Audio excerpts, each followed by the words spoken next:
नमस्कार दोस्तों। आखिरकार गोवा पिघल गई और पिछले 15 दिनों से परिवार के अंदर चल रही कवायद मान मनुहार का नतीजा ये कि आकाश आनंद की बसपा में वापसी हो गई है। ये अप्रत्याशित नहीं है। माया ने जो फैसला लिया था, बहन जी ने, उन्होंने बहुत सख्त फैसला लिया और विगत 3 मार्च को उन्होंने आकाश आनंद को नेशनल कोऑर्डिनेटर के पद से ही नहीं हटाया, पार्टी से बाहर कर दिया। और आप जानते हैं कि बहन जी की पार्टी भले ही आजकल खराब दिनों से गुजर रही हो, खुद बहन जी, लेकिन उनके फैसलों पर कोई चुनौती देने वाला आसपास नहीं, सन रह गए सब। और आकाश आनंद को खामियाजा उठाना पड़ा अपने ससुर अशोक सिद्धार्थ की वजह से। भाई वो उनके दामाद हैं, उनकी बेटी प्रज्ञा अशोक सिद्धार्थ की आकाश से भी आई हैं। और माया की पहल पर ये रिश्ता हुआ था। माया ने जब अनुमति दी बड़ी खुश थी, शादी में भी शामिल हुई थी, 23 में शादी हुई थी। लेकिन ये किसी ने नहीं सोचा था कि इस शादी की वजह से, ससुर साहब की वजह से, दामाद यानी अपने भतीजे को बहन जी इतना सख्त फैसला लेंगी। लेकिन बहन जी ऐसी हैं, जब वो लेती हैं फैसला तो उनके आसपास लोगों को भी पता नहीं होता। आकाश को समझाया गया, एक मूक संदेश दिया गया, लेकिन बकौल मायावती उन्होंने बाकायदा ट्वीट भी किया कि अपने ससुर अशोक सिद्धार्थ के पक्ष में अहंकारी हो गया है, स्वार्थी हो गया है, जैसे बच्चे को डांट लगाते हैं। डांट लगाती तो बात भी दूसरी थी, लेकिन उन्होंने काशीराम का हवाला दिया और अंबेडकर साहब का कहा कि और आगे से किसी को उत्तराधिकारी नहीं बनाऊंगी, और पार्टी से बाहर आकाश को दिया। ये मतलब दूसरी बार हुआ ऐसा। पहले आपको याद होगा लोकसभा चुनाव के दौरान बहन जी ने फिर चौंकाया अपने प्रशंसकों को और पार्टी कार्यकर्ताओं को। एक सीतापुर में एक सभा थी, आकाश आनंद कुछ भीड़ को देखकर ज़्यादा उत्साहित हो गए और बोले भी उस पार्टी के खिलाफ जिसे बहन जी पर यह आरोप लगता रहा है कि वो भाजपा प्रो रही है। एक्शन हुआ और बीजेपी उन पर चुनाव आयोग ने एफआईआर दर्ज कराई और बहन जी ने एक तरीके से उन्हें अपरिपक्व बताते हुए सीधे कहा, ट्वीट किया, अपरिपक्व है अभी, और उन्हें बाहर का रास्ता नेशनल कोऑर्डिनेटर पद से हटाया। और अब भी उन्होंने ये किया है। पिछले 10-15 दिन से माना जा रहा था, कयास अंदर पारिवारिक सूत्रों के लिहाज से बहुत कोशिशें, पिछली बार भी ये हुआ।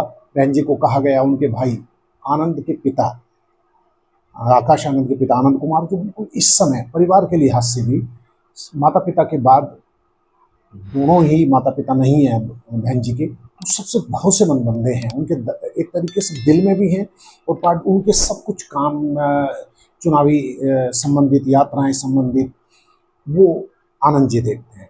और आनंद के बेटे हैं आकाश बड़े और ईशान छोटे। तो बहन जी ने देखिए क्या किया, वो अपने तरीके अलग हैं बहन जी के। उन्होंने नेशनल कोऑर्डिनेटर पद से हटाया आकाश को और नेशनल कोऑर्डिनेटर रामजी गौतम के साथ बना दिया अपने भाई आनंद कुमार को। वो राष्ट्रीय उपाध्यक्ष भी हैं। अगले दिन खबर आती है कि अपने स्वास्थ्य का हवाला देते हुए उन्होंने बहन जी से गुहार लगाई, भाई ने बहन से, कि भाई मुझे 2 पदों पर मत रखिए। सब जानते हैं कि भाई एक तरफ पिता, एक तरफ भाई, बीच में फंस गए आनंद। बहन जी को नाराज नहीं कर सकते, बहुत एहसान है, बहन जी बहुत प्यार करती हैं आनंद को। वो जो कुछ है बहन जी की, वो तो पूरा परिवार ही उनकी बदौलत है। आज यदि आकाश आनंद बिजनेस कर रहे हैं या परिवार में खुशहाली है और बहुत कुछ बेहतर स्थिति में है परिवार, तो वो सब कुछ बहन जी की बदौलत है। 4 बार की सीएम रह चुकी हैं और एक रुतबा बहन जी का, चाहे पार्टी आज शून्य पर हो की तरफ अग्रसर हो, लेकिन आज भी बहन जी दलित चेतना का और चंद्रशेखर आज़ाद के लाख उदय के बावजूद भी बहन जी दलितों में बहुत आदर का पात्र हैं और बड़ी नेता हैं। और अब खैर फिर आकाश पर लौटते हैं। आकाश आनंद ने 4 पोस्ट की रविवार को और चारों पोस्ट दिल पिघला देने वाली हैं। उन्होंने बाकायदा एक तरीके से जैसे बच्चा पैरों में पड़कर माफ़ी मांगता है, दिल निकाल के रखा है आकाश ने। उन्होंने सीधे कहा कि आप मेरी आदर्श हैं, मेरे राजनीतिक गुरु हैं और जो गलतियां हुई हैं मैं दोहराऊंगा नहीं। और उन्होंने बाकायदा ट्वीट में लिखा है, अपने ससुरालियों के पक्ष में नहीं आऊँगा, पार्टी मूवमेंट के लिए काम करूँगा। ससुरालियों के पक्ष में यानी अशोक सिद्धार्थ के पक्ष में नहीं आऊँगा। अब इसके बाद 4 पोस्ट हैं, बहुत भावुक पोस्ट हैं, और जो मेरे से गलतियां उन्हें मुझे माफ़ी दें ये तो, और वो सब कुछ ये स्क्रिप्ट लिखी हुई थी। फिर इसके बाद बुआ का दिल पिघलता है बहन जी का, और जैसा कि स्वाभाविक था उन्होंने माफ़ी कर दिया। उन्होंने लिखा भी कि भाई आज एक्स पर ट्वीट पर 4 पोस्ट आकाश ने लिखी हैं, और वो फिर पार्टी मूवमेंट के लिए उन्होंने अपनी गंभीरता दिखाई है, और ये भी कहा है कि अब वो अपने ससुरालियों के पक्ष में नहीं आएंगे। यानी एक तीर से 2 निशाने। बहन जी ने बड़ा दिल दिखाया भतीजे के लिए, उन्हें री एंट्री दी, लेकिन बहन जी को जो जानते हैं, जिसके लिए उन्होंने एक बार लकीर खींची, बहुत मुश्किल होता है उन्हें मनाना। आकाश आनंद ने पोस्ट की थी निष्कासन के बाद, और उसकी जो आखिरी लाइन थी, मेरे साथ हजारों कार्यकर्ता और मैं संघर्ष का, तो ये चुभ गई बहन जी को, और बहन जी ने फिर जो किया, पार्टी से बाहर कर दिया। नेशनल कोऑर्डिनेटर 2 बनाए गए, रामजी गौतम और सहारनपुर के रणधीर नरवाल। और अब बहन जी ने 2 बातें जोड़ी हैं, बहुत बड़ी है। एक तो सबसे बड़ी बात यह कि अम्बेडकर जयंती से पहले बहन जी ने निर्णय लिया, आज अम्बेडकर जयंती है, और पार्टी में बस बहन जी 15 दिन से तैयारी कर रही हैं। और पहले काशीराम जयंती पर ये हुआ था, और अमित शाह ने जब बाबा अम्बेडकर पर टिप्पणी की, तब बसपा कार्यकर्ता सड़कों पर उतरे। लेकिन बहन जी एक जो निष्क्रियता के खोल से निकलती दिख रही हैं, ये अच्छे संकेत उस पार्टी के लिए, उस नेता के लिए जो 4 बार की सीएम रही, और बेहद सामान्य पृष्ठभूमि से उभरकर काशीराम जैसे दलितों के सबसे बड़े ध्वजवाहक बाबा साहब के बाद चिंतक और दलित सरोकार से वास्ता रखने वाले, उनकी सरपरस्ती मिली। माया में आग थी, जुनून था, जिद्दीपन था, और उन्होंने पीछे मुड़ के नहीं देखा, और 4 बार की वो सीएम बनी। आज दुर्दिन, लोकसभा में शून्य।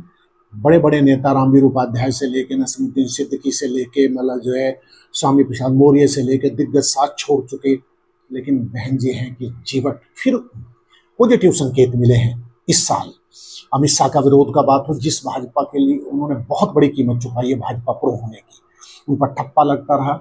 विधानसभा 2022 में भी यही स्थिति कि उन्होंने कुछ कैंडिडेट भाजपा के दबाव में सपा प्लस गठबंधन को नुकसान पहुंचाने के लिए की। रालोद सपा के साथ था, और ये आरोप लगे बाकायदा। उपचुनाव कभी नहीं लड़ती बहन जी, उपचुनाव लड़ गई और नतीजे बहुत खराब रहे। हरियाणा में उन्होंने ओम प्रकाश चौटाला के वाली पार्टी से गठबंधन किया, फिर तोड़ दिया, नतीजा सिफर। दिल्ली में उन्हें कुछ नहीं मिला और वोट प्रतिशत गिर गया। आकाश आनंद प्रभारी थे और वहाँ भी नाकामियाँ उनके हिस्से में आई, लेकिन इस वजह से उन्हें माफ़ी मिलती चली गई कि भाई कोई बात नहीं, जब ओवरऑल ही पार्टी का खराब प्रदर्शन चला, सीखेंगे आकाश। लेकिन अशोक सिद्धार्थ वाले एपिसोड में आग में घी का नहीं, पेट्रोल का काम किया। अशोक सिद्धार्थ तो बाहर किए गए, और फिर दामाद साहब भी नप गए। अब इत्तेफाक कि वो भतीजे हैं, प्रिय भतीजे हैं, साफ कहा कि वो ससुरालियों के पक्ष में है आकाश। और ये नहीं, माया यही नहीं थमी, उन्होंने बाकायदा कहा कि अब आगे से वो अपने किसी परिजन के बच्चों का राजनीतिक परिवारों में शादी नहीं करेंगी। खैर, बहन जी ने अभी 41 दिन बाद अपने इस प्रिय भतीजे को री एंट्री दी है। एक बार है परिपक्व बताया, एक बार अहंकारी बताया, और अब इस दौर में आकाश कितना सीखे हैं। उन्होंने राजनीतिक गुरु बताया, माफ़ी मांगी है, और ये भी कहा, और ये भी तय किया अशोक सिद्धार्थ की वापसी नहीं होगी। बहन जी ने बिल्कुल लकीर खींच दी। अभी तो हाल फिलहाल में अशोक सिद्धार्थ को उन्होंने सीधे कहा, गुटबाजी की, पार्टी को नुकसान किया, उन पर कोई बात नहीं होगी। यानी ससुर साहब बाहर रहेंगे, दामाद साहब अंदर आ गए हैं। और अभी ये भी माया ने कर दिया कि उत्तराधिकारी नहीं बनाऊंगी, किसी को नहीं बनाऊंगी, मैं स्वस्थ हूँ और मेरे रहते कोई उत्तराधिकारी नहीं होगा। यानी आकाश आनंद को नए तरीके से संघर्ष करना होगा, अपने को साबित करना होगा। और ये उन बसपा प्रशंसकों के लिए खुशी की बात, चंद्रशेखर आजाद के अभ्युदय के दौरान नगीना से सांसद हैं और बड़ी चुनौती के तौर पर उभरे हैं वो।